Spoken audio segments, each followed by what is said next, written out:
Hello everyone, welcome back to my channel. In the previous video, we discussed Elizabethan poetry before Spenser and why the publication of Shepherd's Calendar was important or marked the beginning of the golden age of Elizabethan poetry. In this video, we will discuss Edmund Spenser, his life, his works, and his literary contribution. Who was Edmund Spenser? As I said before, Edmund Spenser was the greatest non-dramatic poet in Elizabethan age. He was born in London in 1552. He received his education in Merchant Taylor School and later in Cambridge University. At Cambridge, he read classics and Italian literature, which later influenced his literary works.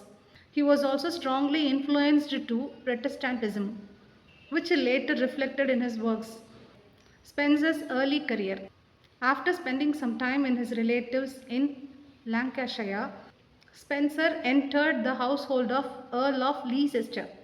There he formed a close friendship with Philip Sidney, one of the greatest literary figures in Elizabethan age. This friendship had a great influence in his literary career. His life in Ireland. In 1580, Spenser went to Ireland as a secretary to Lord Grey de Wilton, the new Lord Deputy. He spent most of the rest of his life in Ireland. However, he was unhappy because he lived with the people whom he disliked. He repeatedly failed in his attempts to secure a position in English royal court. During this difficult time, Spenser found comfort in writing. But the tragic end of his life took place in October 1598. The rebellion broke out in Tyrone where Spenser was living. His castle was attacked, burned and looted by an angry mob. Although Spenser and his family escaped from here, this incident deeply affected his health and spirit. He returned to London in poor health. On 16th January 1599, Spenser died at an inn in Westminster. It's very sad to hear this. Whoever we consider famous or great poet, they have suffered in their prime time.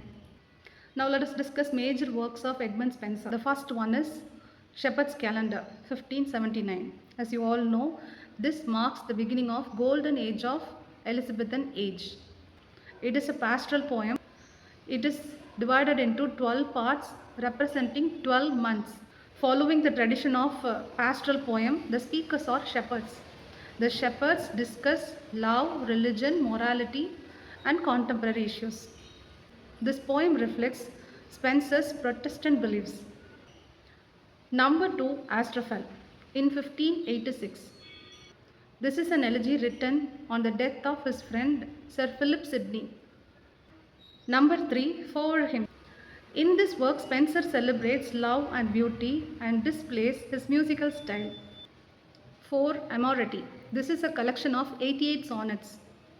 These sonnets describe the progress of Spenser's love for Elizabeth Boyle. 5, Epithalamion. Spenser's marriage inspired him to write Epithalamion. It is considered the finest wedding hymn in English language. This is one of the greatest Spenser's shortest poem. Hudson says, although Fairy Queen is considered Spenser's greatest achievement, 3 single poems he had written is enough to consider him as the greatest poet. Hudson also prizes Spenser's beautiful imagination, moral seriousness, and musical language. For these qualities, we often consider Spenser as poet's poet. That's all for today's video. In my next video, we will discuss the Fairy Queen. If you found this video helpful, please like, share and subscribe. Thank you.